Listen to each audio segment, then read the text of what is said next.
instruções em assembly podem ser combinadas para produzir vírus mutantes.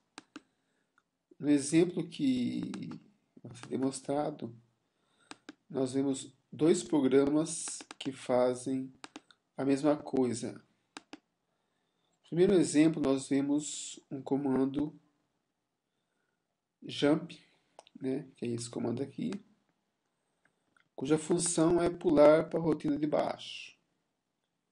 Então aqui no IDA tem uma visualização do processamento do programa.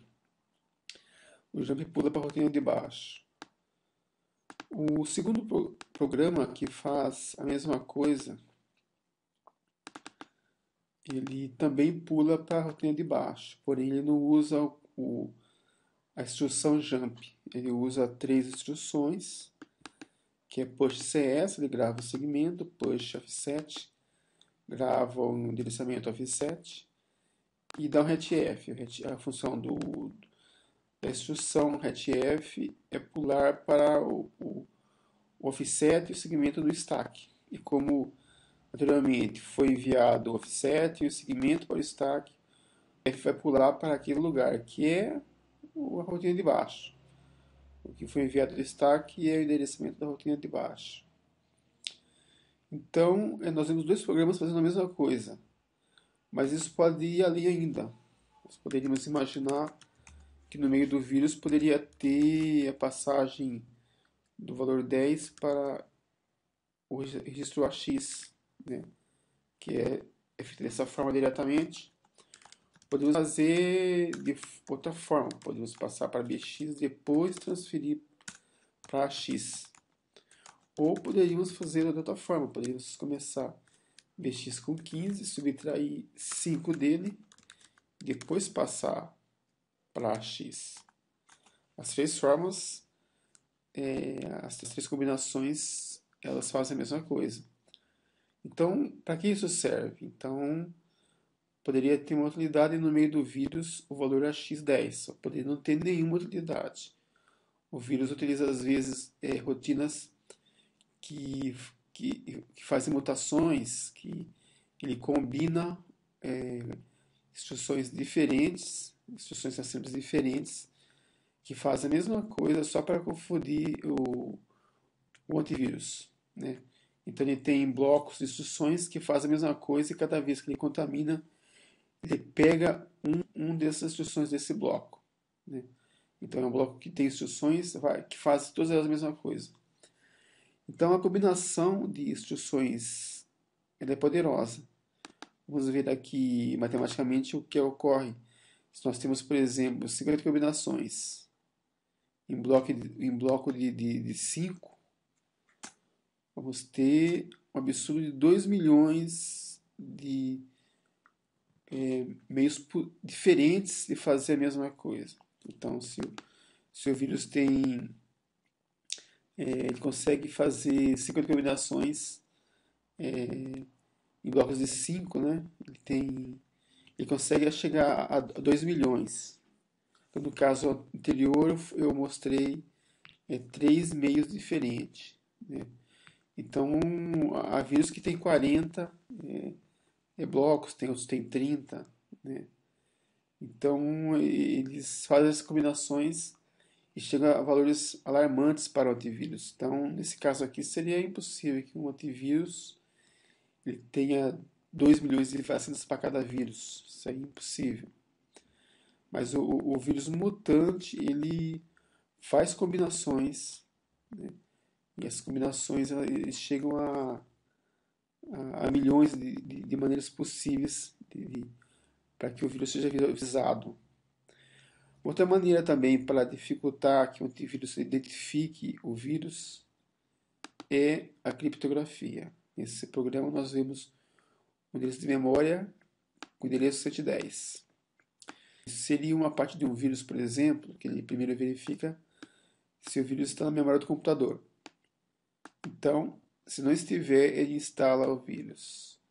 Então, instala esse vírus aqui com um valor de memória 110. Na próxima vez que ele contaminar um programa executável, ele vai mudar para, por exemplo, 70. Então, ele vai assim, fazendo de maneira randômica, para que cada programa que ele contamine, ele criptografe de maneira diferente o programa. Então, como é que ele usa esse código de criptografia? É muito simples. Vamos imaginar que no endereço 200 temos uma frase, né, de Camões. Se passarmos a instrução SHOR, né, aqui nessa frase, nós obteríamos alteração nesses valores. Por exemplo, no endereço 200. Vamos fazer um programa para testar isso, né? Então vamos pegar o valor para AL. Em BL vamos pôr o código de criptografia.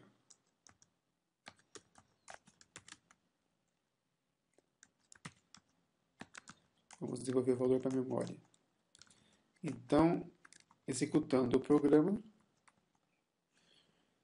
né, vamos obter algo interessante. Então, aqui nós obtemos no valor AX, o valor da primeira frase, né, de As Armas e os Barões, que é o A, que o valor dele é 61. E depois criptografamos ele com o código 33. Vai ficar, então, 52. Né? Vamos ver lá no endereço 200, que mudou já para R. Né? Então, o vírus faz isso em toda a extensão do programa que ele contamina, até o fim. Então, cada vez que ele contamina, ele usa uma criptografia diferente. Então, se ele voltar a contaminar o mesmo programa, o programa não vai ficar, o vírus não vai ter o mesmo aspecto. Ele consegue mudar não só pela combinação de instruções que fazem a mesma coisa, mas também ele muda pela criptografia que ele faz. E cada vez que ele criptografa, ele usa um código diferente. Nesse caso, se voltarmos a passar a mesma instrução, vamos obter um comportamento curioso. Então, vamos novamente passar aqui as instruções. Percebemos que voltou A, né? Aquela hora ele tinha mudado, então ele voltou. Então, assim é a criptografia. A primeira vez que ele passa o código de criptografia, ele muda. Depois, se passar o mesmo código, ele volta a ser como era antes. É assim que o vírus funciona. Ele esconde, né? Ele muda toda a cara do programa que ele infectou, e depois que ele vai rodar, ele volta à cara anterior. Ele executa a si mesmo, depois executa a vítima para que o usuário não perceba que há um vírus ali sendo executado. Então, dessa maneira que ele se esconde, né? E ele muda a cara, né? Utilizando-se de combinações. Né? Aqui, graficamente, nós podemos imaginar como isso ocorre.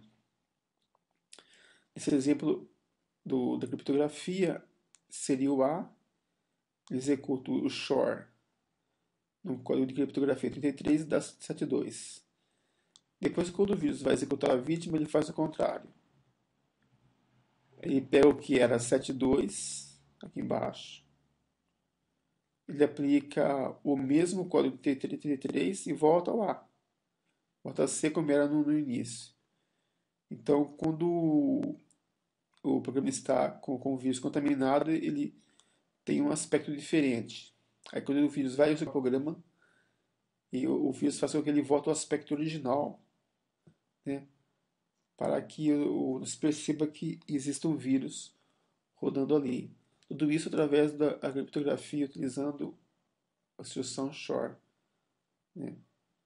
Então, a forma como ele contamina e é muito devastador para o antivírus.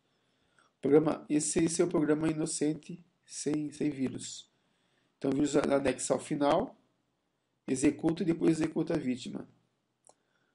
Ou ele pode simplesmente fazer diferente. Ele pode pegar e sumiu o nome do programa inocente.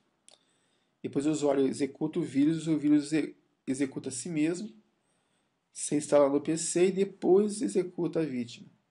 Nesse caso, ele não está preso à vítima, ele divide-se em dois programas.